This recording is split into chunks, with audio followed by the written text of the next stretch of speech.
All right, we're on Facebook. All right, welcome back to the Dynasty Heat Seekers stream. Tonight, we have Brad Menendez in the house and a bunch of loud noise.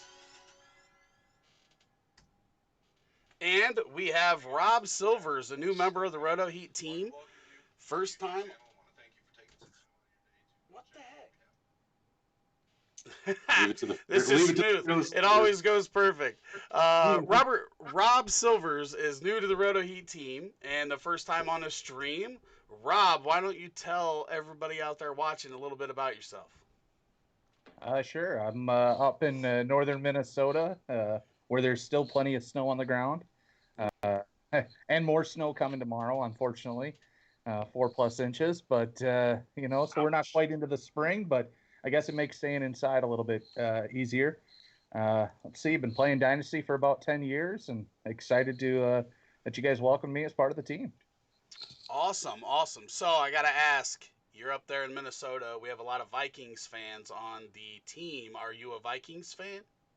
I am not. I am a Minnesotan with my priorities straight, meaning I'm rooting for the green and gold. That's even No, worse. man. No. Man, even Ugh. It should worse. I I don't know. I don't know how this team has ended up with so many Vikings and Packers fans.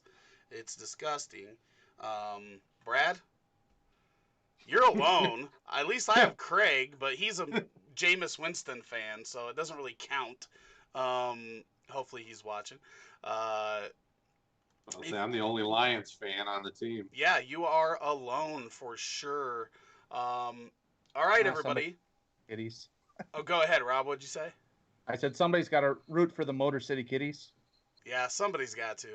Uh, The Cubs of the North. We'll get there. hey, we've got a World Series in the last 5 years. That's what I'm saying. We're the Cubs of the North. Just give us another 40 or so years to hit that 108 mark, and we'll get there. Oh yeah, yeah, that's fair. That's fair. Today we are going to be talking about our favorite landing spots for these incoming rookies. Obviously, the draft is about a month away, and we are very, very excited that it's not getting moved. Their process is going to be a little bit different in the NFL, being that they're not going to have all these pro days and everything else. But the draft is going to happen, and then after that, we can start getting our rookie drafts done for Dynasty. So, Rob, why don't you start us off? Which rookie are you liking, and where would you want them to land? All right. Well, I'm going to start with a new one that has changed in the last couple of weeks for me, and that is Jonathan Taylor to the LA Rams. I think that's going to be a really good fit. Darrell Henderson. I don't think he's a 3-down kind of guy, uh, but most people think Jonathan Taylor is kind of those 2 downs, not really a pass catching back, so that could be a really good fit there. I personally think Jonathan Taylor is a better pass catching back than he gets credit for, especially looking back watching that game against the Golden Gophers last fall in the snow and slush in Minneapolis. So, but I think that'd be a really good spot for him and run him into the ground, kind of like they did with Todd Gurley out there. My question would be: Is do you not think that Taylor is a first round pick, or do you think that he can fall out of the first round to the Rams? There's so many good players. It's hard for me to say that he's going to be a first round pick. I mean, I think he could fall out. I also could see him going in the first round. I just think if the Rams have a chance for him, that'd be a really good fit for them. Whether they have to trade back up, or what they have to do to get him, I think that'd be a good fit for them. Though, for a team that probably now is in need of a running back after letting go of Gurley. Yeah, and I will say that with them trying to move Brandon Cooks, if they can find somebody that'll take like Brandon Cooks in their second, they might be able to move up into the first, or maybe Brandon Cooks in the third. They might be able to move up or something. Um, what do you think about that landing spot, Brad? Oh, I was just hitting our boy Taylor over on Facebook because he loves all the Darrell Henderson shares he can get, and that hurts his feelings. I don't. For me, when I think about the draft and when we talk about this idea of ideal landing spots, I tried to throw kind of draft order and out of the window and just say, you know what, who fits the profile of the running back the team needs, and Jonathan Taylor, I think, is a better prospect than Gurley was coming out because he can handle the heavy workload. Gurley got a lot of touches, but you could see him breaking down and wearing down as those touches added up. I think Taylor going to the Rams would be cool. I mean, I don't expect it to happen if you think reality, just because I expect Taylor to be one of the first running backs off the board. And like you guys said, it could very well be in the first round, but this is such a deep draft. It's like, it's hard to peg where guys really could land because so many things have happened. I mean, think of how many first round picks have been traded in the last few months. It's like, it's cool. I mean, it's a great time, but it makes it hard to really peg them. But yeah, I mean, I think the Rams would be a nice fit. I like the idea of any of the LA teams. The Chargers could use a running back to pair with Austin Eckler, so either one of those spots were kind of where I was like, well, Taylor would fit real nice with what they need. What about you, Rick? What do you think? I do like a running back to LA. I'm also not on the Henderson train. I think that this is definitely a position that they could look at that 52nd pick. But I'm not sure that it'll be Taylor. For Taylor, I think right now, looking at the way the draft order is, and a team that really needs a running back and likes to use running backs as pass catchers, I wouldn't mind Miami, to be honest with you. There's a lot of work to be had there. We know Kalen Ballage isn't the guy. Patrick Laird's not the guy. But that's a spot where he could go and easily get 3-down work. And I think would be a great spot for him. I think they're on the come up too. I think they're actually, last year it looked really weird what they were doing, but oddly enough, it has worked out, and that roster's kind of taken form. They've spent a lot of money this offseason, and they're going to get Tua or Burrow if you think that they could trade up to the number 1 spot. So they're addressing a lot of spots, and I think that offense is on the way up. So that's a spot I'd like to see him go. Brad, what running back you looking at, and where do you want them to land? I'm going to go with probably my favorite running back who didn't get any love in college. No, I would like to, but we got to keep this to not a 4-hour show. I can talk about Farland all night long. I'm going to go Cam Akers. He's a guy that prior to this season, he was talked about as one of the best backs in the draft, and he didn't do anything to hurt his stock. I mean, Florida State was terrible overall as a team, but he played well. I would love to see him go. It was kind of a toss up for me, but I would love to see him go to a team like Houston. I know they don't have the draft capital, and Akers could slip a little bit to maybe the second round to where they could pick him. He fits the mold of the running back that they could use. He can go between the tackles and make a lot of things happen there. He does have a little bit of catch to his game, so you can catch passes from Deshaun out of the backfield. And he's just sturdy. He's durable. I love him. I think he's a great back, and I think Houston would be a good spot. Rob, what do you think about Akers? Interestingly enough, I think his best spot would be the spot of the team that just traded a running back to Houston, and that would be Arizona. I mean, I really like him too. Like you said, great between the tackles, good pass catcher. He kind of fits, what David Johnson could do 3 years ago, and what Kenyon Drake showed he could do last year. But can Kenyon Drake sustain that? I think Cam Akers could be that guy in Arizona and slide in there, and he might not get the touches right away as Kenyon Drake starts as that lead back, but I think he takes over that backfield and can run with that job for a number of years. Yeah, that was kind of what I was thinking with Houston. DJ is not the same DJ he was, like you said, a few years back. So I was trying to think about who could get him in and then him take over at some point. What do you think, Rick? I do not like Houston for any running back. I hope Houston's running back position rots in hell for the rest of time. We just saw it last year. They spent a second-round pick for Duke Johnson, and they did not utilize him out of the backfield. That's a guy that should have been catching 75, 80 passes last year in that offense. They didn't do that, so I don't want to see a pass catcher go there if they're not going to utilize it. I kind of had their back after they made that trade, saying that they didn't really have that good of a pass catcher. I thought they were going to use him with the draft capital they gave up, and then they didn't do it. So Yeah, I would hate to see one of these guys that's good in both aspects of the game go there if they're not going to use it. And until they show me that they're going to use the running back as a pass catcher, then I hope they just keep getting these David Johnsons and Carlos Hydes, guys after their prime, and waste them so we can just stay away from that team in that backfield. For me, Cam Akers stays in Florida, goes to Tampa Bay. Ooh. Another spot where he could get both the early down work and the pass catching work. I think that Arians wants to use the running back in the passing game more. We've seen them almost kind of force whatever his name is, the third running back on that. Yeah, whatever his name is. We saw them kind of try to force him into some plays last year. They got Ronald Jones a little bit active in the passing game, but if they had somebody like Cam Akers where they could keep the one guy on the field, I just think that offense there's a lot that I can do already, and he would add another dimension to that. So that would be my landing spot for him. All right, my first guy, Dobbins.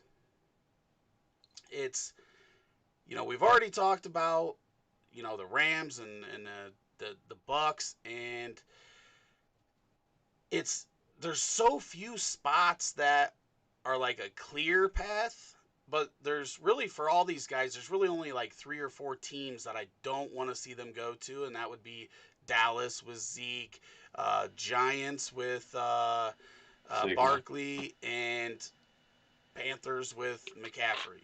So every other spot they could easily come in and get a lot of touches and then earn starter reps, 3 down reps, if they do a good job. So looking at the list, excuse me, there's a spot that I think is very underrated, and that is the number 21 pick, and that's the Eagles. I like Sanders, but I don't know that he's a guy that can handle 3 down work. We saw Howard and Sanders both be really valuable at the same time before Howard got injured, and I think that Dobbins, he'll be more active in the passing game, but the way that offense moves, I think he's better than Sanders. But that's an offense that we know likes to use the running back around the goal line. They like to use him in the passing game, and I would like to see that spot right there for Dobbins. What are you thinking about that, Rob? I think that'd be a pretty good spot. Personally, I like him to Detroit. I don't think Carry-On is going to stay healthy, and J.K. Dobbins is that guy who can kind of do it all a little bit, and something the Lions have needed for a long time. Of course, we all know their history of a few years ago, all those games without a 100-yard rusher. J.K. Dobbins can do that. He also can catch the ball out of the backfield. By opening up some stuff, by drawing that defense in with those underneath routes, open up some space over the top for Kenny Golladay and TJ Hawkinson even to stretch the field. So I think that'd be a really good fit for J.K. Dobbins, and a great fit for Detroit, and would make them an interesting team in the NFC. Brad, you're the Lions fan. 20's a wash for me with the Lions. I'm already looking forward to next year. Dobbins is a good fit. They've built that offensive line for the run, or at least that's what they keep trying to do. I mean, they keep spending money for offensive linemen. I'm going to stick to the same state that Rick's in, but I'm going to go with a different take on it. In Pittsburgh, Pittsburgh has been drafting running backs for the last few years, trying to find that next guy. And the way that their offense runs, Dobbins kind of lumps in all the things that they've been trying to get from Connor and Samuels and Snell, and he does it better than all of them. He gets to the perimeter, he gets to the boundary with a very quick burst from when he initially gets the ball. He hits that outside. He can go in between the tackles. He can catch it out of the back. I mean, he does he made when I watch him and I think about former Pittsburgh running backs, he fits the mold of like a Willie Parker, somebody who was super fast but could catch out of the backfield and do some other things. I think Philly's a good spot. I mean, Detroit would be a good spot. Any of those three teams, I think he would still have really nice fantasy value, as well as help their teams, ultimately be better.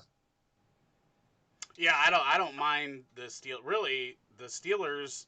Everybody talks about like Houston and a couple of the other spots that are real good for running backs. Like not just now, but like consistently. And Pittsburgh has got to be up there. We've seen D'Angelo Williams way past his prime have some very good value when Le'Veon Bell was out.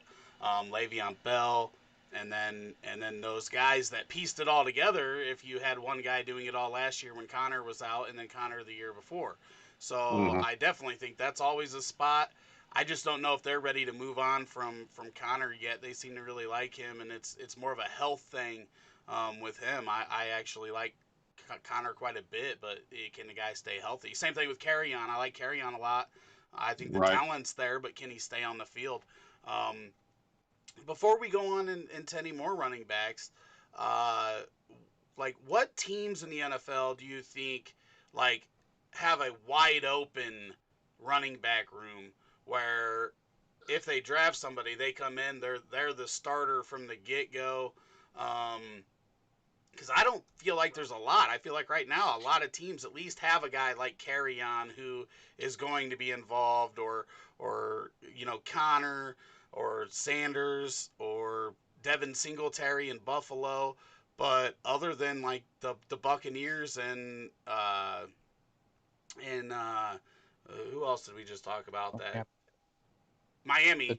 I just don't feel like there's a lot of wide open rooms where guys are going to be able to come in and get all of the work. There's going to be a guy, another guy extensively involved in the offense. Is there any other ones that I'm missing? Well, most teams deploy multiple running backs anyway. So, I mean, a team that I would think should want to do that is the Super Bowl champ Chiefs. I mean, their running back room is Damian Williams, Darwin Thompson, Elijah McGuire, Darrell Williams. I mean, Damian Williams did fine in there, but they could easily stand to upgrade that room. Yeah, I don't know that there's any like you said, clear-cut cases where a running back is going to walk in and be the starter day one, not have to compete at all, other than those two. But I think there's a lot of winnable jobs out there. Oh yeah, definitely a lot of winnable jobs, and that's why there's only those like 3 or 4 teams that I'm really concerned about. Minnesota too with Dalvin Cook, he's gonna get the bulk of work there, but other than those 4 teams, I feel like they're probably going in as a 50-50 no matter what, because the talent that's there. There's a lot of talented running backs in the league right now though that are going to command 30 to 40% share, no matter what. So Rob, who would be your second running back? All right, let's go with Clyde Edwards-Helaire. I think he's one of the most fun running backs to watch in coming out this year.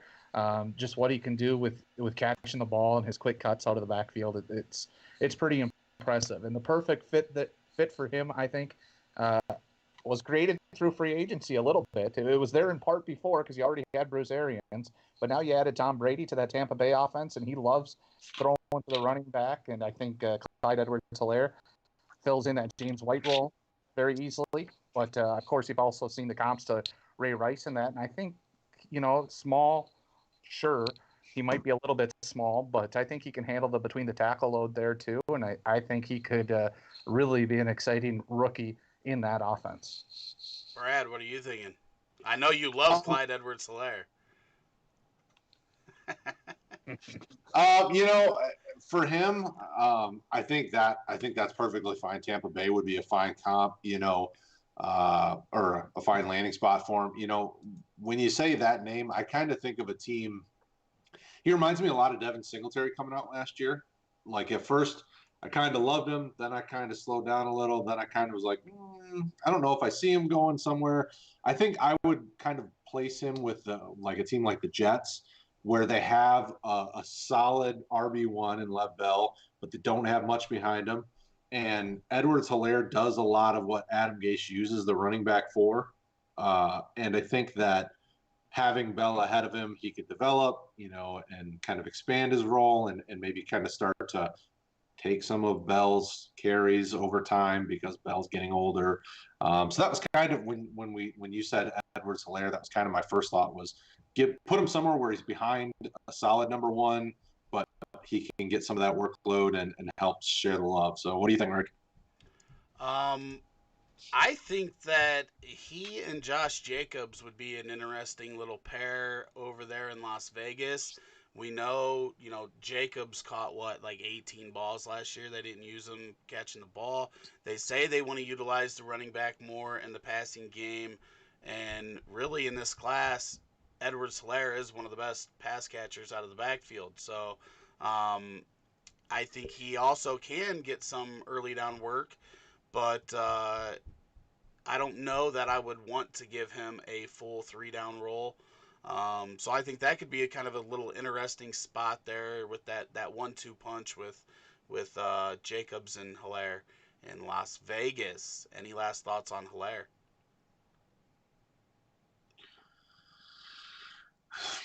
No, I thought Brad was getting ready to say something. I thought he had something. Well, no, I just I was looking at, because when I said the Jets, I started looking. I'm like, well, how many targets did they really give? They had over 100 targets to running back. So I was like, oh yeah, no, I probably like the Jets as my landing spot for them. So you think they're going to get rid of Le'Veon and he's going to get all those, or you think he's no? Going to take a big I think he would cut into it because Le'Veon only had 78, and between the rest of their running backs, the other running backs had 30, like 35, 36 targets. So, and you could easily see in his rookie year him come in because those targets would be coming away from guys that are just trash. Trent Cannon and Montgomery. And, it's so funny because I'm going to talk about some of that stuff when I get to my next guy. But Brad. My next guy. I'm going to go with a guy that you've been talking up for a little while, Keyshawn Vaughn. You had mentioned him a few times earlier on in the process that you kind of liked him coming out of Vanderbilt, and I hadn't really watched a ton of him up until maybe like the last month or so. And I like that he's not the most creative running back, but he's like super decisive when he's running. Like he seems like he's a very intelligent runner. Like he sees the hole, he knows where he's going, and he hits it and he goes. You don't see him wasting a lot of time kind of playing around on the backfield. And I think a player like that, I kind of liked him going to Tampa Bay because they need somebody who is actually going to do his job. Rojo plays around in the backfield too much and oftentimes loses yards. Where a guy like Keyshawn Vaughn is going to get the ball and go. I mean, he's like a better version of Peyton Barber in my mind. That's probably why I thought Tampa Bay would be a good fit for him. What do you think, Rob? So I love Keyshawn Vaughn. Personally, I want him to fall in the draft and go to the Packers to be that third back that LaFleur's been talking about needing to incorporate. But I don't think that's going to happen. I think from a fantasy wise, the best spot for him in my mind is San Francisco. That's a crowded backfield. But Raheem Mostert is 28 years old. Kevin Coleman isn't good. Jerick McKinnon can't stay healthy. Keyshawn Vaughn is very much a one cut and go guy. I think that fits a little bit of what San Francisco is doing there. And he's fast. He's going to run away from guys the way you saw Mostert doing in the playoffs. I think that would be a good fit.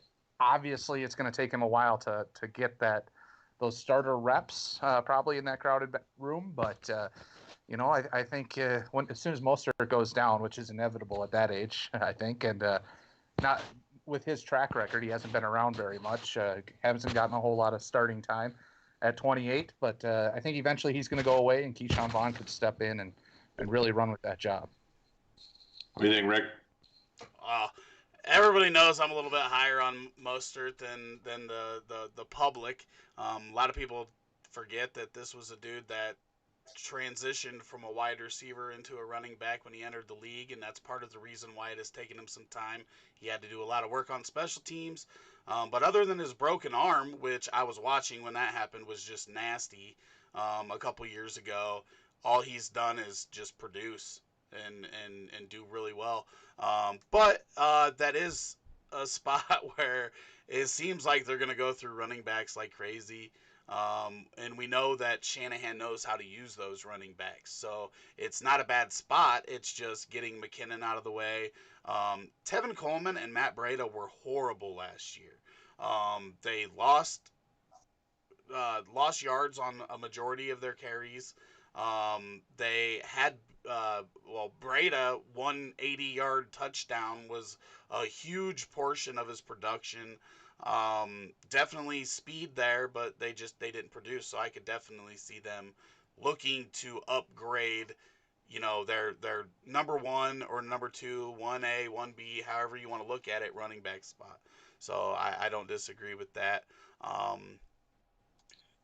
For me, I really don't know. Keyshawn Vaughn wasn't on my list of guys that I thought were going to come up in this segment, so I don't really know like what spot I would feel great about.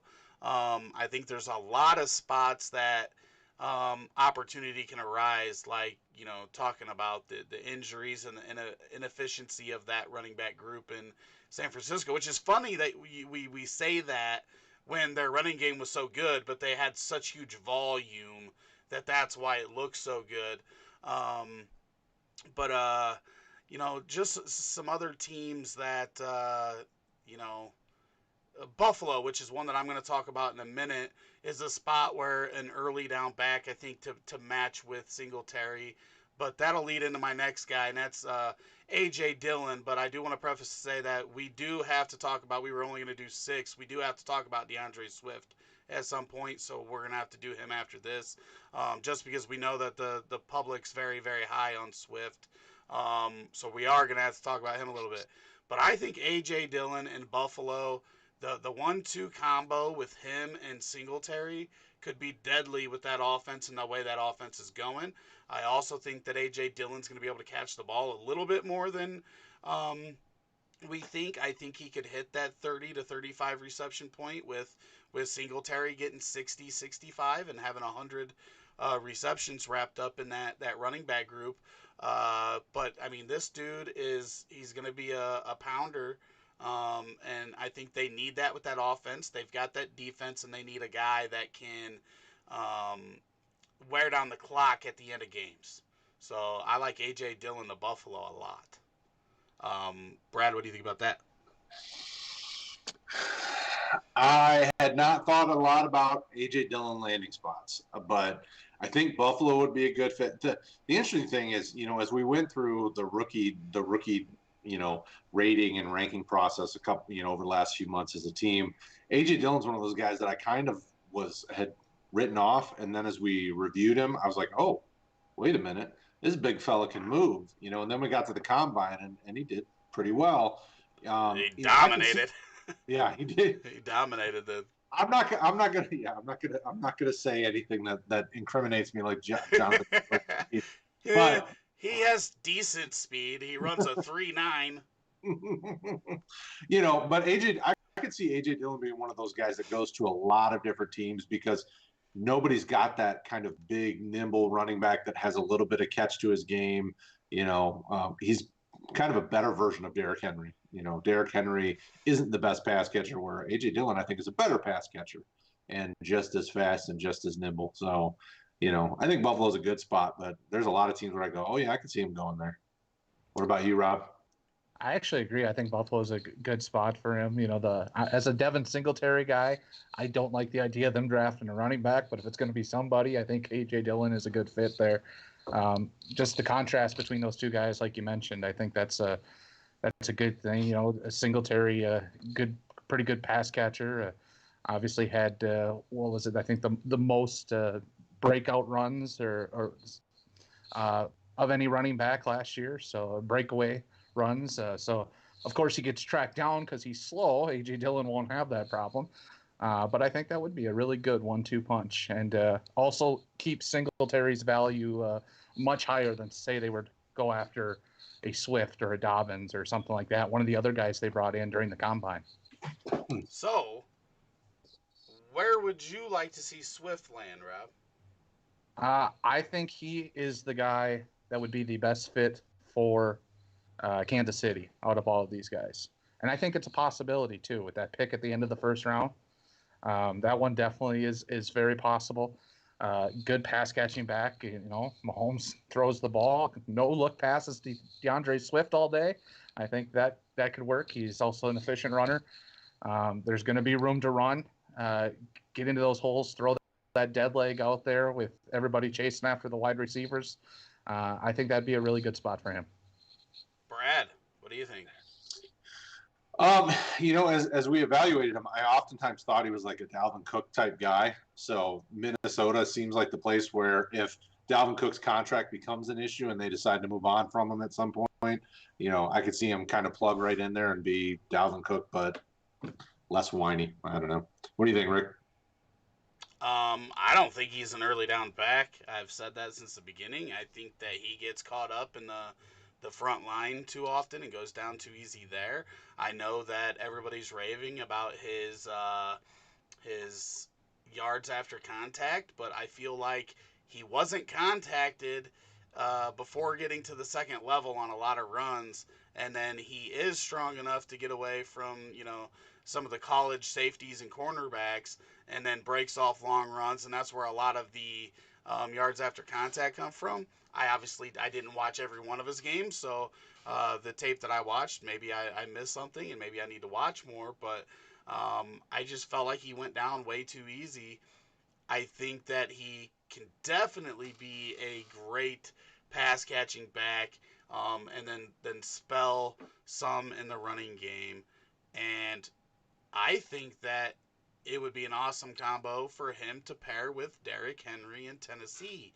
And I've seen him mocked there a couple times in the first round. And we already know that offense, it just got better as the season went on. Tannehill was great. Obviously, he's going to regress. But they wanted that role, and that's why they brought in Dion Lewis. Dion Lewis did not do well in that role at all in Tennessee. So I could see them looking for that pass-catching running back in this draft. I actually really like that. That's Tennessee. That sounds like a great fit as well for him. And, and I agreed with you on the initial time through watching tape. I thought, too, he went down super easy. When I went back and watched DeAndre Swift the second time, though, I saw things I didn't see the first time. It really made me think he's a more physical runner. He's not going to break away. He doesn't have that breakaway really speed, I don't think. Kind of like Devin Singletary a little bit, that he's probably going to get caught on longer runs. But he the second time watching his game film really impressed me compared to the first time. I'm going to have to go through and do another deep dive into DeAndre Swift and see what I'm missing, because when it comes to the public, it seems like everybody's really high on him. And when I watched him, my first thought was a better version of Ronald Jones, a guy with better vision, doesn't run into the back of his lineman, but, went down as easily. But, when the hole's there, he can definitely hit it and get those yards. Any last thoughts on Swift there, Brad? No, he's not my favorite back in this class. I think I have him as like 3 or 4. I mean, there's plenty of better options for sure. He's number 4 for me. I've got Akers, Dobbins, and Taylor ahead of him. But I think I think you're really splitting hairs with the top 4 guys in this class, though. Taylor might have moved a little bit ahead of the other ones for me, though. Yep, he's got decent speed, so. Yeah, Swift's my RB4 as well, so I agree with that. Holy cow! We've got the only 3 Swift haters on one stream, so I expect the comments to come rolling in. Brad, are we seeing any comments over on Facebook? Because those are not showing up for me. No comments? We don't have any. Everybody's quiet tonight, huh? Okay. People watching, but they're just relaxing. All right, Rob, going to wide receiver. Who and where? All right, I'm going to start a little bit down the list with one of my favorite guys, not too far down the list, though. Jalen Reagor. I think got to put him in Green Bay. Rick's favorite guy too. With Devontae Adams, Aaron Rodgers, Aaron Jones. That's just sweet music. Okay, I gotta go second here. Sorry, Brad. I just literally said this on the post where I asked what people wanted us to talk about, or when I posted that we were gonna do rookie landing spots, and a buddy of mine who's a Green Bay fan. I have a terrible taste in friends. I've got like 4 friends, good friends that are diehard Packers fans. But he was saying something about Higgins to Green Bay, and I said that I liked Reagor to Green Bay because he brings something different than their other options bring right now. And it sucks to say because Reagor's my number 2B right with Lamb in this class. So as a Bears fan, I hate that I like my nemesis for my favorite rookie and the one that I've talked up the most. But when you look at Devin Funchess, if they use him in the big slot role, and you look at Adams, both of those guys are, your red zone threats. Plus, you got your Sternbergers who should be decent red zone threats. You don't really have that guy that can stretch the field. And the reason why I like Reagor for that is because not only can he stretch the field, but he's also a very good route runner. So he's not just the Henry Ruggs burn you deep type. He's got another dimension to that game, but can do the same thing. There's still people that are wondering if that 4.47 that he ran at the combine was slower than he actually is. People expected him to be in the 4.3 range, and some people thought he had an outside chance of actually, beating Ruggs in the 40, but that didn't happen. But man, that would be a great spot for Reagor, and I hate it as a Bears fan because I hope that, I personally hope from a personal standpoint, not a fantasy standpoint, that he ends up anywhere else. I would love for him to be on the outside in Chicago with A-Rob and Anthony Miller in the slot. I would love that, but it's not going to happen.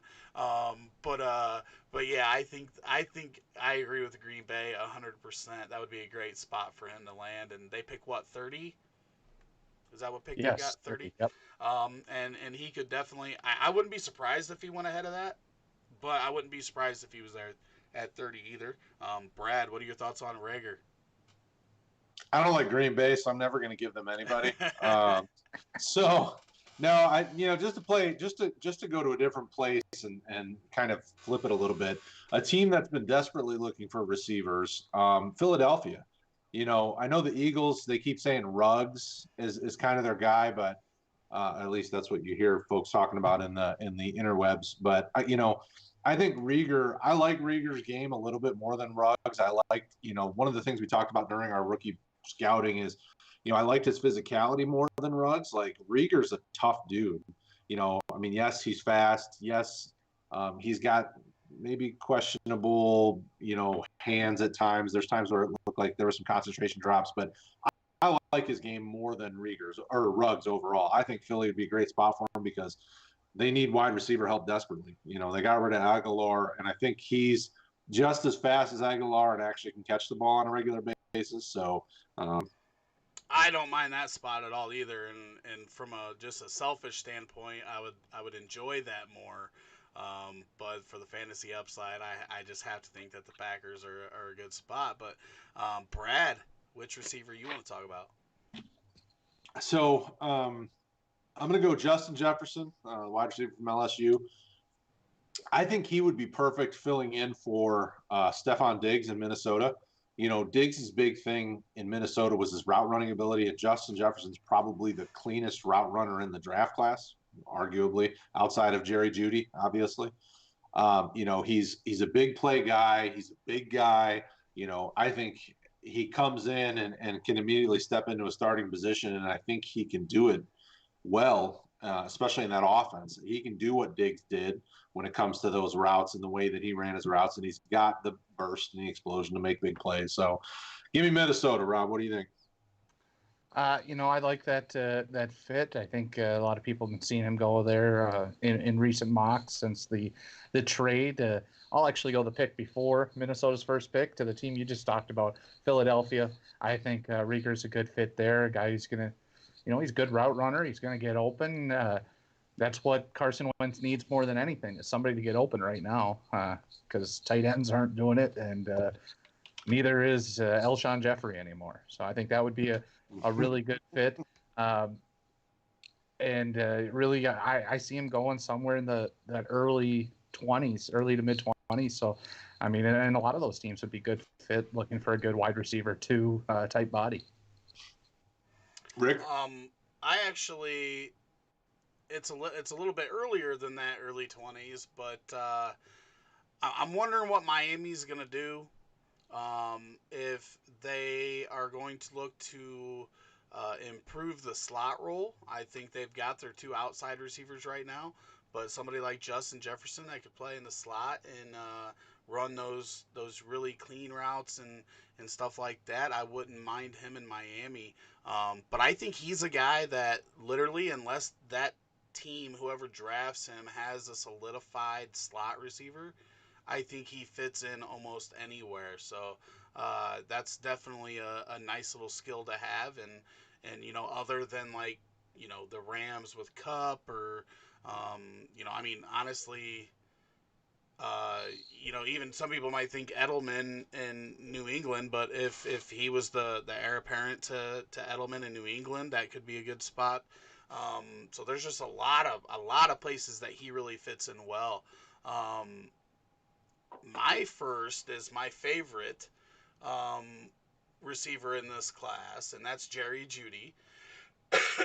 And I think that 12 spot to the Raiders is a great spot. They've got the tight end in place. They've got the deep threat in place, but they don't really, I mean, unless you're on the Hunter Renfrow bandwagon, they don't really have that pristine route runner.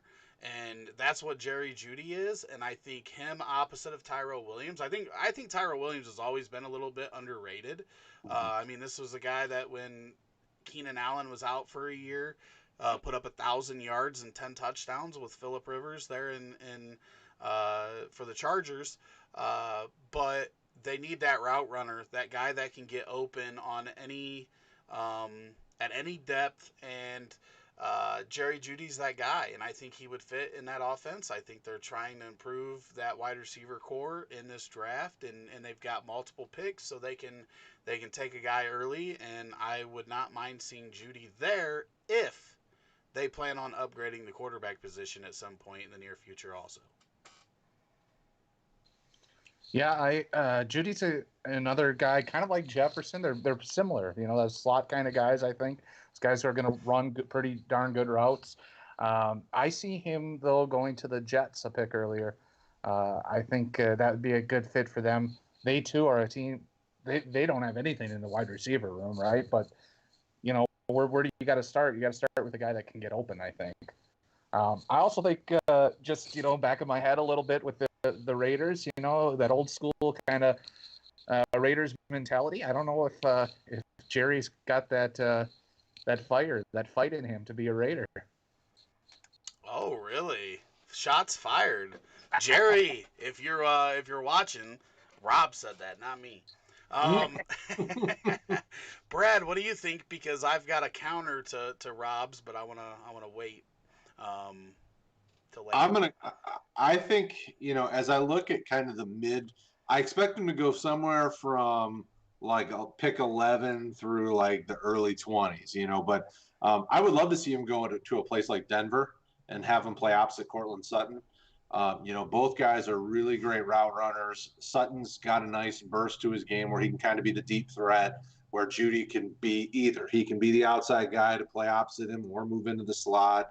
I think that'd be a great fit. Drew Lock needs some more weapons. Obviously he's got some tight ends. He's got one really good receiver and then just kind of a bunch of misfits. Yeah, Denver was actually a spot that I thought about when I was thinking about Jerry Jeudy and where I would like him to go. I don't know if he can make it past 13. I feel like that 11, 12, and 13 spots we could Mm-hmm. see Ruggs, Jeudy, and Lamb go. And the reason why I didn't pick the Jets for Jeudy is because I think Lamb fits their team better because they've got that Jamison Crowder route runner, slot receiver there. And they don't have that deep threat anymore because of Robbie Anderson leaving. So that was kind of my thought, but I feel like the 49ers, like the biggest weakness they have Debo, but after Debo with Emmanuel Sanders leaving, they've got that wide receiver room is Debo, and then they wanted to get rid of Castbox. Marquise Goodwin, and Pettis like completely disappeared in his second season, so who knows about him? Mm-hmm. So I feel like there's going to be a run on receivers right there, and if you're in the camp that it's Lamb, from an NFL standpoint, Lamb, Jeudy, and Ruggs for those top three picks, I think all three of them could be gone by the time Tampa Bay picks at number 14. What do you think about Lamb to the Jets? It makes sense. I mean, they need kind of that stud receiver, for fantasy value wise and ideal. I don't know if it's ideal. I mean, I'm still not sure Adam Gase can get that offense humming. I like Sam Darnold and I believe in him long term, but Gase is a guy that I'm concerned about. So ideally, the Jets probably aren't the greatest fit for any wide receiver. I mean, but it makes sense when you're thinking, literally thinking about a good NFL spot. And that's probably his best spot. What do you think, Rob? Oh, I think the Jets would be a very good spot for him. Everything you said made a lot of sense. He's the guy, though, that I'd put on the Raiders because he is that big, nasty guy. He doesn't want to go down. He wants to hit those defensive backs. Pass over the middle, whatever. He's going to go out for it and catch the ball and take out the safety in the process. He's going to get the ball on the outside. He's going to run over a cornerback and then drop a safety with a stiff arm. That's just the kind of guy he is. I think he fits mentality-wise. He fits great with the Raiders. That's kind of my personal love for him. But overall, just kind of like you've been saying, any of those three spots, they all kind of need a wide receiver in that 11, 12, 13 range. Very possible they all go there, and I don't think there's a bad fit among them. Right, and I don't think, we can sit here and we can try to determine the consensus from an NFL standpoint on who should be the first wide receiver taken. I don't know that a wide receiver is going to be taken before that 11 pick. I don't know that anybody's going to take one top 10. But it could go in any order, and those teams could either all three take one or none of them could take a wide receiver with those three picks. This class is, we've talked about it all off season. This class is so divisive, depending on who you are, what tape you're watching, which they're watching all of it. I unfortunately do not have time to watch every game for every prospect out there. But depending on what you're watching and who you are, you might have a different number one than the next person does, and it's going to be very interesting, especially after this interesting free agent period, the trades that happen, to see what happens in this first round of this NFL draft. All right, Rob, who would your next wide receiver be? All right, let's go with a guy that just talking about big physical wide receivers. Let's get another one, Michael Pittman Jr. Dude, he's a guy that, me and Rob were like on the same page everywhere because he was the next guy I was going to talk about. So he took Reagor and he took Pittman from me. I like it. Sorry to interrupt. no, that's great. Every time I turn on his film, I seem to find something else I like more about him. Every day I fall more in love with him. Every time I watch him, big physical guy. He gets open. He produces. He produced for 4 years. At USC. So a guy that I find is a good fit. And I think going back to one of the teams you talked about, a great fit for him would be Denver. Again, alongside Cortland Sutton, two good route runners again. A little bit different style, I think, between the two. They're both big physical guys, but I think Sutton's going to stretch the field a little bit more, and Michael Pittman can get dirty over the middle on some of that stuff. And really be punishing to those linebackers and safeties in that spot. And And I think Drew Lock needs another weapon. And I love Drew Lock, the way he played at the end of last year. I think whoever goes there, I think that offense is going to be up and coming, especially in the passing game over the next year or two. Yeah, absolutely. And when I think about Pittman's kind of draft position in the actual NFL draft, you kind of see him as like a third-round pick. At least that's what you're seeing the world talk about. And when I think about teams in the third round, I want to go back to a team that we've already mentioned in the Jets. I think he would be a great fit there. But Pittman has that skill set. Like when I watch him, he reminds me of, a guy that didn't get a lot of touchdowns in the NFL, but he reminds me a lot of Dwayne Bowe. He was a really good physical receiver who did really well running routes. Wasn't necessarily a big red zone threat. You didn't see him get a lot of touchdown action, but that isn't a bad thing. Like I like Dwayne Bowe and I like Pittman a lot. And I think any of the teams that want that kind of bigger physical receiver, would do well to get him. I know Rick's a huge fan of him, but I like him. I think he's a solid receiver. He's a high character guy. He's a leader. He's a guy that I think would do well in most of these NFL teams nowadays, because most NFL teams want physical receivers. They don't want the finesse guy. They want somebody who's going to fight for extra yards, and that's what Pittman does. What do you think, Rick? I like Pittman in a lot of spots. I'm the same as you.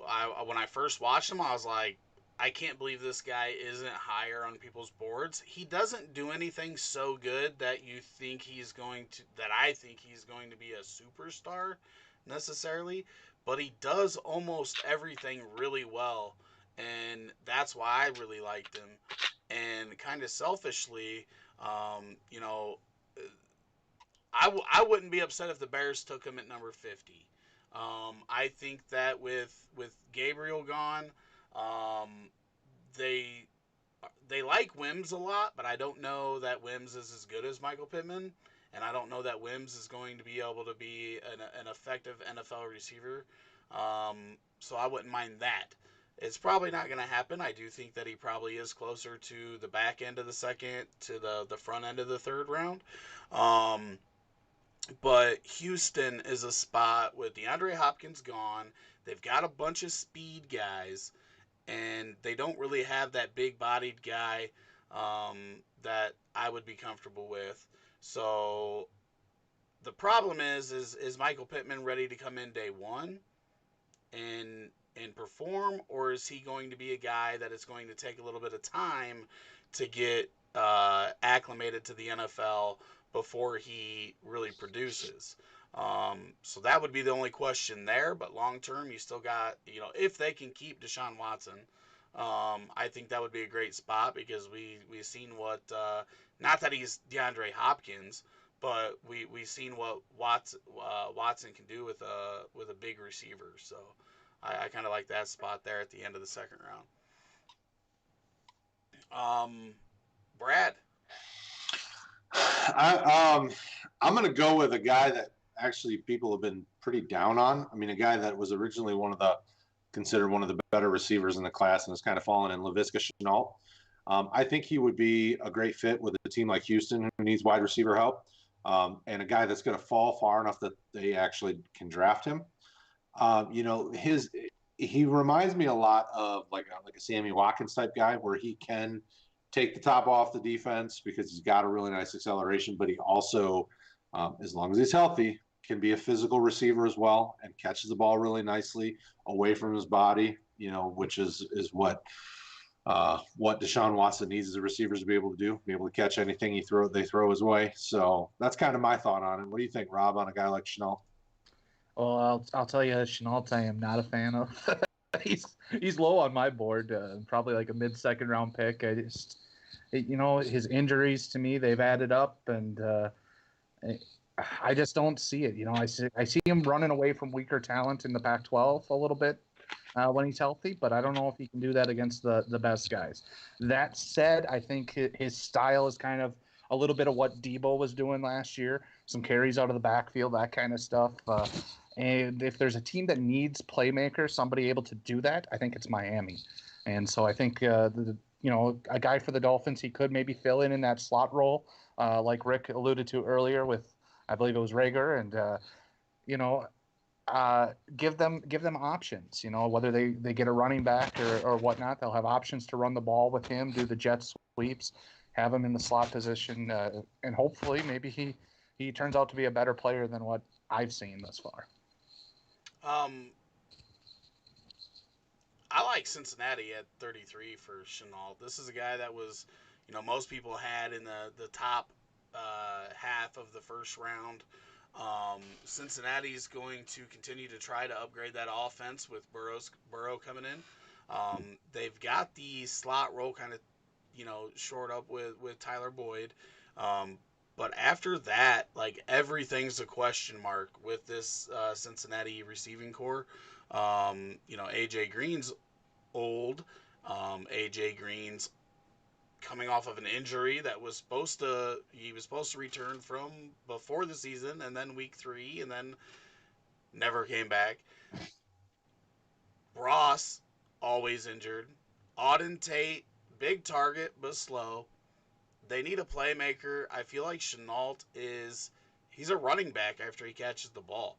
The way he's built, the way he runs, I think he adds another dimension to that offense. And the only issue with that is the injuries. When you've got oft-injured John Ross, you've got old, injured AJ Green. How does that fit in? And does that give you some? Do you feel comfortable with that as a Bengals fan or Bengals brass, or do you feel comfortable with Shenault from a fantasy perspective as just a dynasty owner? That's the hard part, but I think these injuries, he is going to fall. I do think he ends up falling to the second round. But how far in, I don't know.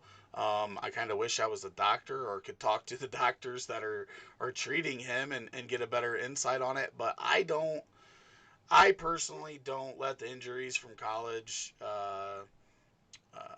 get to me. I think that, all the pro teams have better, or most have better facilities. Bengals might be the one that doesn't.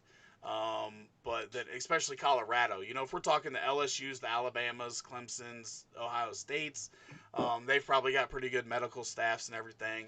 But when you get into those mid-tier teams and lower, I'm sure that their medical staffs are nothing compared to what the treatment they're going to get from an NFL medical staff. So I'm not going to let that affect me too much. But yeah, I think that he's another guy that can fit in a lot of different spots, and everybody wants to talk about landing spots, and we're talking about it on this podcast. But I think that you have to, first and foremost, you can't let it affect you too much, because we saw it last year. AJ Brown should have been a top 3 pick in dynasty drafts last year, and he was going 7 to 12 in drafts that I was in, which was just simply because of being a Tennessee Titan. So, we were talking about Adam Gase earlier. He's not going to scare me, because if he continues to suck, he's going to be out of a job. He's already been arguing with the front office. He didn't want Le'Veon Bell. This could be his last year. So, the NFL is moving faster than it ever has. So I wouldn't let landing spots upset you too much. But this receiver class is so versatile. And most of the guys, Ruggs, a lot of people think he's one-dimensional, and he may be.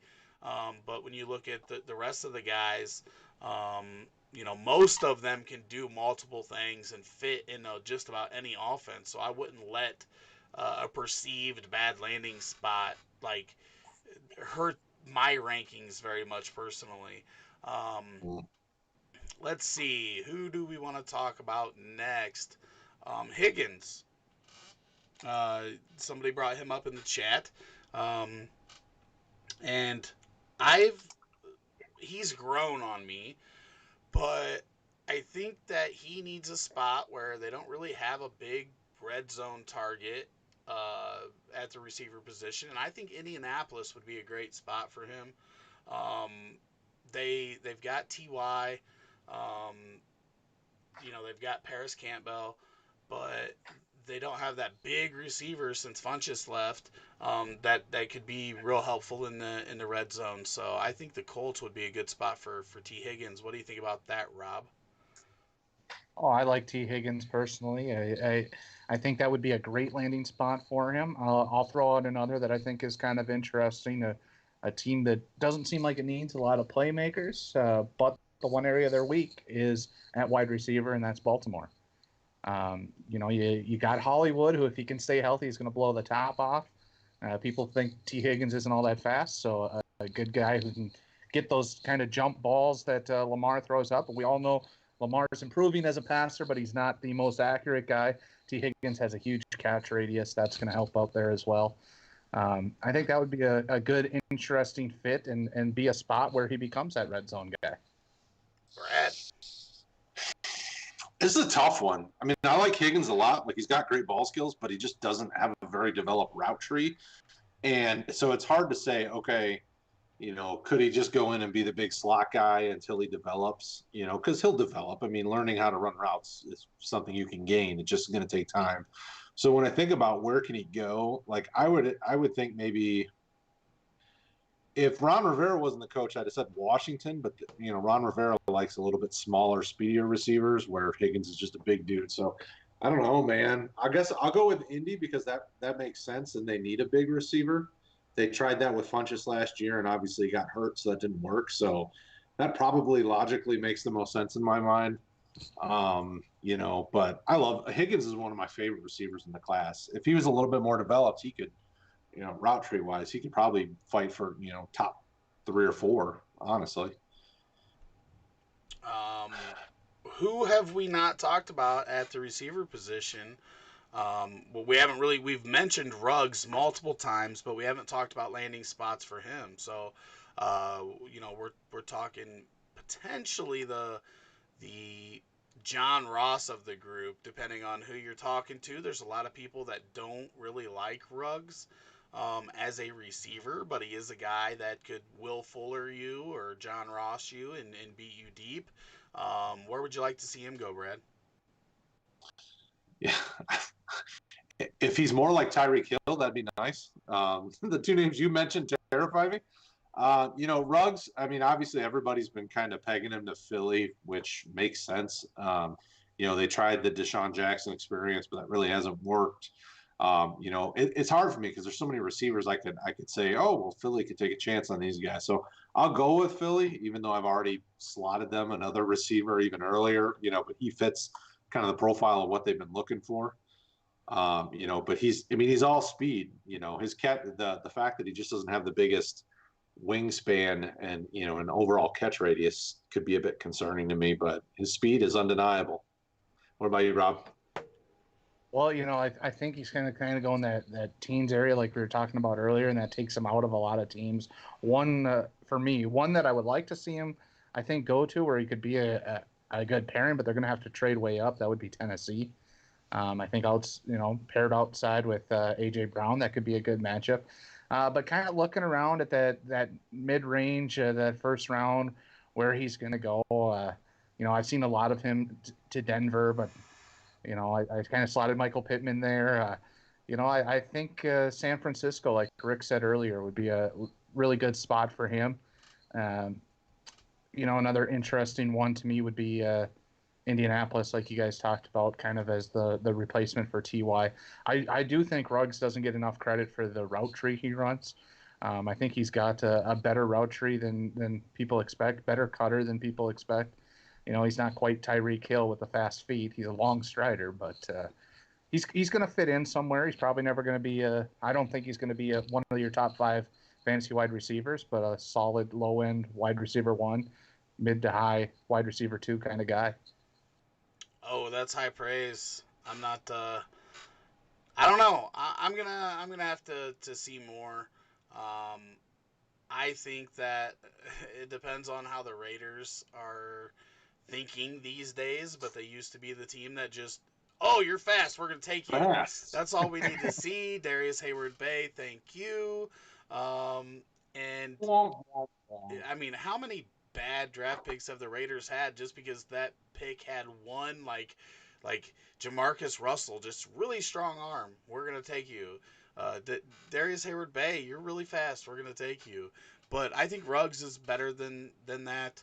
Um, I will say that I do think, he's more on the Will Fuller side for me than he is on the John Roth side for me, because I do think Will Fuller, I don't think he gets enough credit for the routes that he also can run.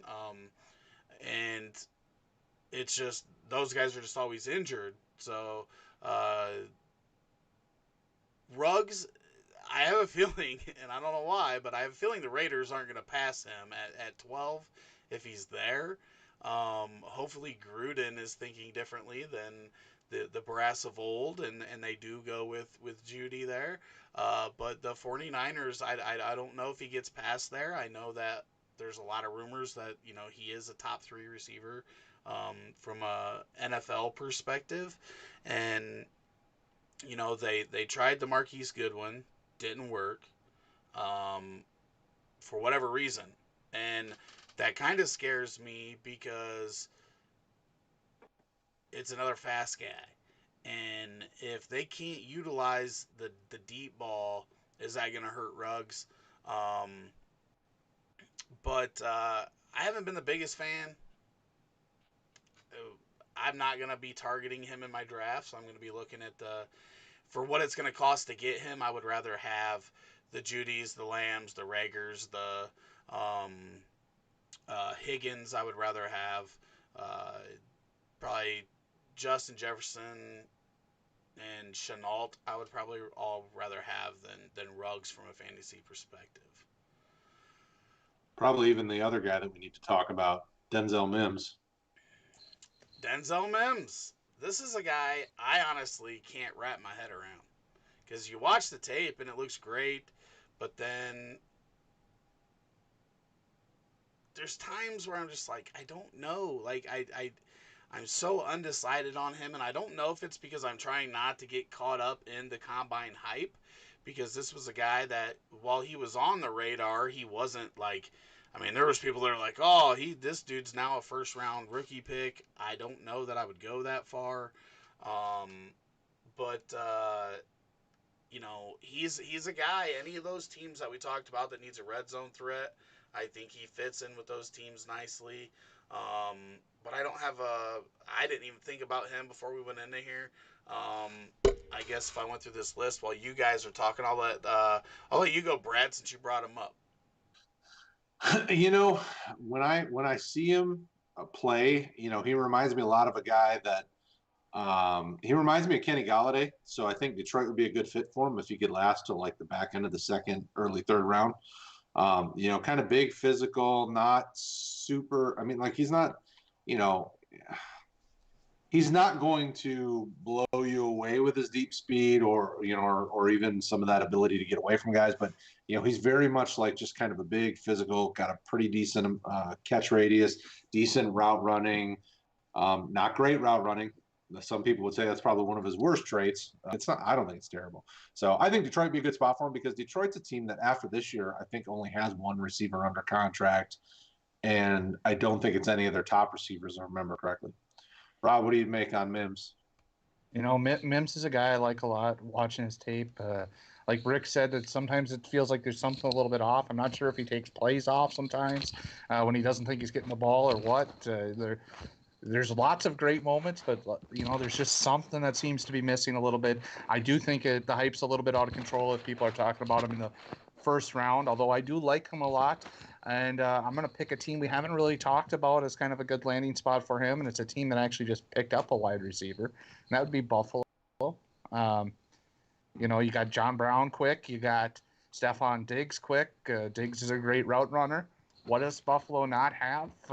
They don't have much of a good red zone target, in my opinion. I think Mims could be that.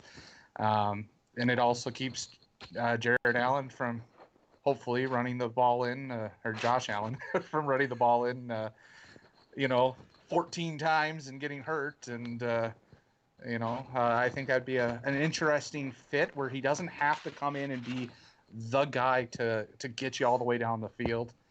He can certainly do that for possessions. but he can definitely have a defined role and learn and step up and iron out whatever those kinks are that we can't really put our finger on. Makes sense, Rick. What do you think? I mean, I'm just looking at the list, and I don't know. He's probably going to go in the second round of the NFL draft after that combine that he had. And when I look at that second round, I think that teams like the Chargers, the Colts, Atlanta, and you've even got like Baltimore. What do you think about a team like Baltimore who loves big receivers? Well, I think the same thing. He could be a guy that fit there. He can fit in a lot of spots. I don't know if Baltimore is going to be looking at receiver that early. They may. But I think that they're also pretty high on Boykin, who didn't show out as much as Hollywood did, but he was a decent red zone threat for them. When you talk about I don't think anybody expected him to produce, let alone produce what he did early. He didn't get a lot of receptions, but he was effective in the red zone. But I've also seen a couple articles out where like the Boykin's progression has leads some people, and I'm not saying this is me, into thinking that a second year breakout is possible for him. So. Plus, we know Baltimore, they're going to run out Boyle and Andrews a lot. So I don't know how much they're concerned about wide receiver when they're going to use their running backs and tight ends as much as they're going to. So that would kind of be my fear, is that I don't know how much those receivers are going to be utilized in Baltimore from a fantasy perspective. Mm-hmm. But then, Houston again, Minnesota again, all teams that need Tennessee, we've mentioned before. I wouldn't be surprised if any of those teams, Chicago at 50, wouldn't be surprised if any of those teams went that route. Chicago's probably not going to, just because they'll probably have to take cornerbacks with both the 43 and the 50 pick there, because they ain't got no cornerbacks on the NFL roster right now. We're going to be playing that dude that played quarterback in Last Chance U. I hate the Bears. Who else? Do we have any other wide receivers? And anybody out there that's watching, if you have any questions you want us to answer, we're not going to be on much longer, so make sure you drop those in the chat. I've got a possible day 3 guy who I really like a lot, and that's Antonio Gandy-Golden. And I think there's a lot of really good fits for him. Obviously, small school guys similar to Kenny Golladay, I think, can maybe have the same kind of success coming from a small school. But he's raw. But a spot, as much as it pains me to say it, I think a good spot for him might be the Vikings. If they get Jefferson, come back on day 3 and get Gandy-Golden, it's kind of another option there. A little bit different guy than Jefferson and Thielen, and obviously Adam Thielen's almost 30 years old, so they got to think about replacing him as well as Stephon Diggs. Rob, is your mic on your headphone? It sounds like it's rubbing up against your shirt there. Oh. Yeah. Yeah, it could be. Yeah. That's what I was trying to figure out what it was, and then I was like, "Oh, that's what it is. It's his cord rubbing up against the shirt there." I can argue with any of that. What do you think, Brad? Yeah, I mean, I'm not a. he's like, it sounds like you're like so upset. Like, God damn. You don't like it? Why do the Lions suck and everybody else in the division is good? Well, the Lions would be another good spot for him. I know why the Lions suck, but this isn't the time or the place for me to dive into that. Yeah. I mean, I'm not a big Golden fan, because he scares me as a receiver. So, send him to Green Bay or send him somewhere I don't like. That's fine. I'll just say this: when we're looking at these receivers, they're when we're talking about the guys that could be red zone threats, like there's not a lot of teams that have, two wide receivers on the outside that you're not going to be able to.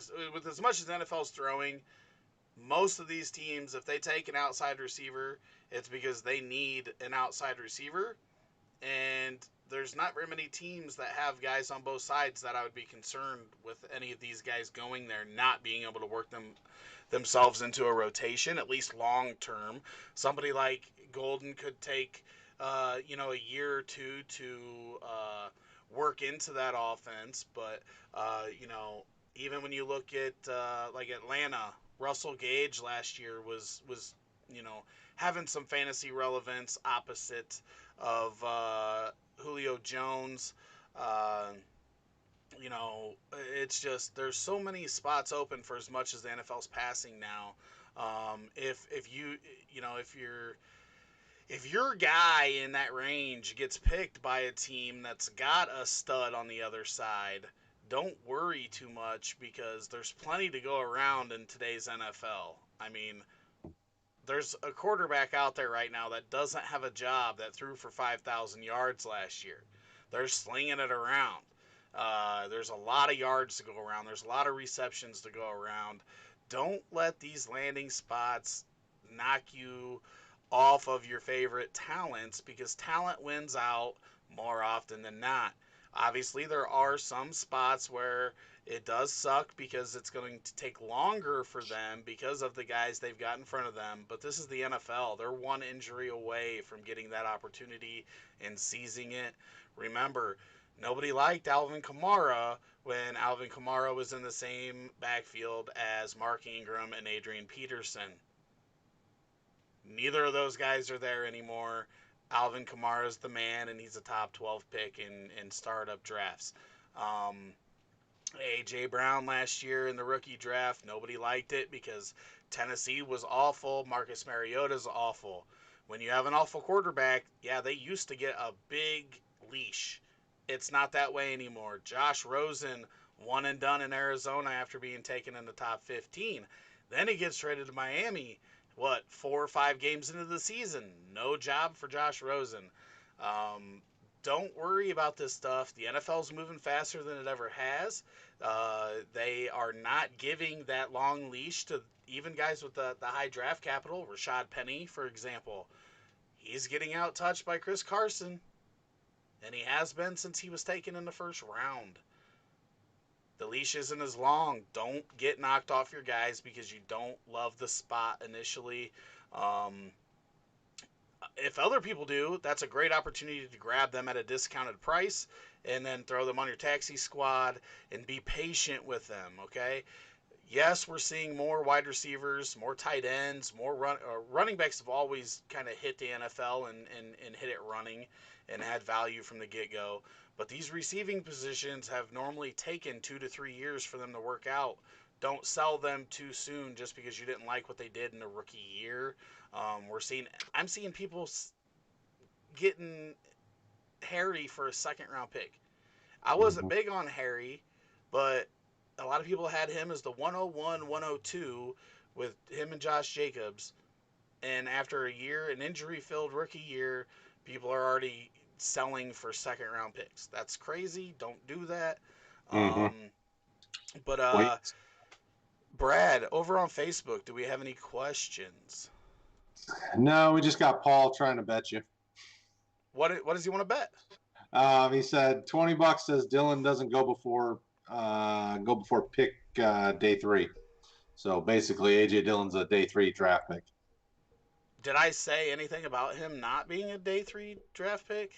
Yeah, I mean, you just liked him. I mean, it wasn't that all I said was that Buffalo would be a great spot. If they take him in the 7th round, it's still the same thing. So that's just Paul yapping. I'm sure he'll want like some crazy like it's void if this certain thing happens, and that's almost like a guarantee that he doesn't lose. That's how all his bets are. So he can talk about it offline if he wants. But Yeah, there aren't a lot of questions. I mean, people are just kind of agreeing. A lot of people are thinking Pittsburgh, Buffalo, some of those teams in the Northeast are going to have new running backs this draft. So kind of going with what we've been talking about. Some of these guys we've been pegging to some of these teams, but no actual questions. no actual questions. Well, if they don't have any questions, Rob, we appreciate you joining the team. We're glad to have you. We appreciate you jumping on the stream. We ask the team every week, and like rarely does anybody ever say, "Hey, I want to get on there." So you jumping on's awesome. Uh, do you have any last words about rookies or anybody that you're looking at that we didn't speak on? No, nobody I'm looking at that we didn't speak on. I think this is a great class, so this is going to be fun, regardless. And thanks for inviting me on. And of course, I'll be on anytime. Awesome, that sounds great. Brad, what about you, buddy? He just opened Pandora's box. The new third member of the weekly stream, Rob. We now have a new Monday night stream and a new Thursday night stream and a new Friday night stream. We're just adding As long streams as you ask me everywhere. to talk IDP, I'll be okay. Yeah, I can't do the IDP either, so that's Brad's thing. Brad and Craig can cover that. But I am looking to get nightly live streams going if we can get it. I just can't do every night. Um, what else were you saying, Brad? You were saying something. Oh no, obviously I won't talk defensive players because we could go all night about defensive rookies in this class. Yeah, let's not do that. What's on your shirt, Brad? The Detroit Lions. Barf. the 2016 draft class shirt. Somebody wipe their ass with your shirt, bro. Man. I'll tell you this. I'll tell you a funny story, right? My buddy Jess Pounds, he's a big, he's a Purdue and a Packers fan. And from where I'm from, my grandpa and my dad were both Notre Dame football fans and IU basketball fans. So, like, Purdue's our enemy no matter what. He went to Purdue, but in his old apartment, he had a Purdue shower curtain. And I went in this bathroom, and I come out, and I'm like, dude, I'm so sorry. I'm like, I just shit all over your shower curtain. He's like, what the hell, dude? Like, why? Like, how did you do that? Why would you do that? And he runs into the bathroom and then sees all his Purdue logos on the shower curtain. He's like, you're an asshole. Thought it was pretty funny. So, Rick, being a Notre Dame guy, what do you think of Claypool? Because he's a polarizing guy to me.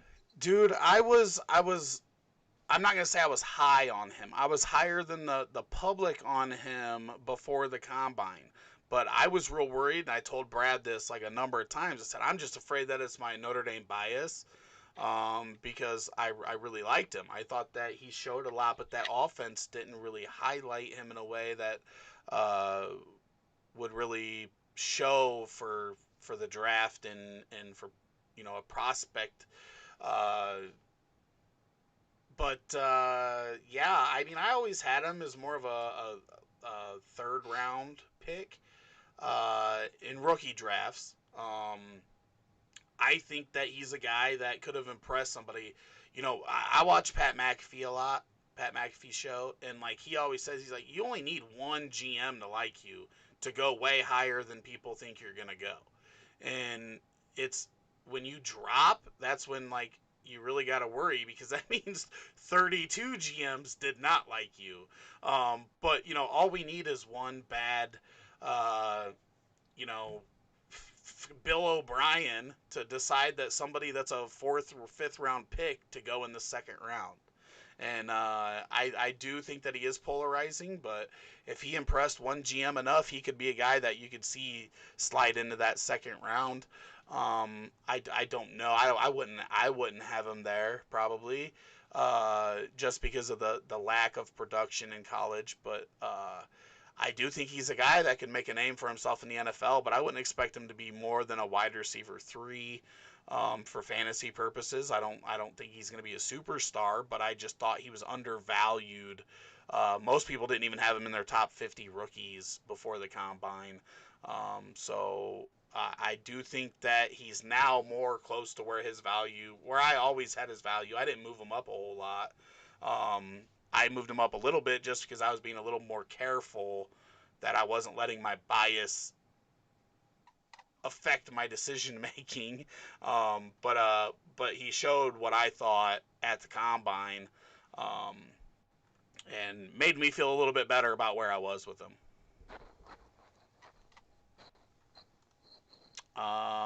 Brad, nothing popped up for questions? No, we got nothing. Alrighty. Just so everybody knows, we've got a new Patreon account that's going to be dropping here before long. Working on that with a bunch of different rewards for different levels. We've got a new merch store that's going to be launching here soon with all kinds of different merch. And we've got rankings. We've got guys that we just added to the team to help us build the ADP. And that's going to be all updated and updated regularly. Now that I don't have a break, but I'm not as busy as I was the last 2 weeks, I'm going to be able to get a lot of this stuff updated. Still looking for more writers, more people to help any way that you want. But other than that, make sure you check out RotoHeat.com. Subscribe if you're over on YouTube. We are getting close to having our watch time for partnership with YouTube, so we can actually monetize that. That would be awesome. Show you guys ads on all our videos, just because we know you love them. But yeah, make sure you drop those subscriptions over there on YouTube, because we need to get to 1,000. Help us get to 1,000 subs over there on YouTube. Brad, you got anything else to add here at the end of this stream? After your sales pitch? No. Just thank you guys for hanging out with us. Twitters, you see our Twitters on the screen, but you can also follow Sully at RotoHeat Sully. Taylor is _ Taylor Cornell.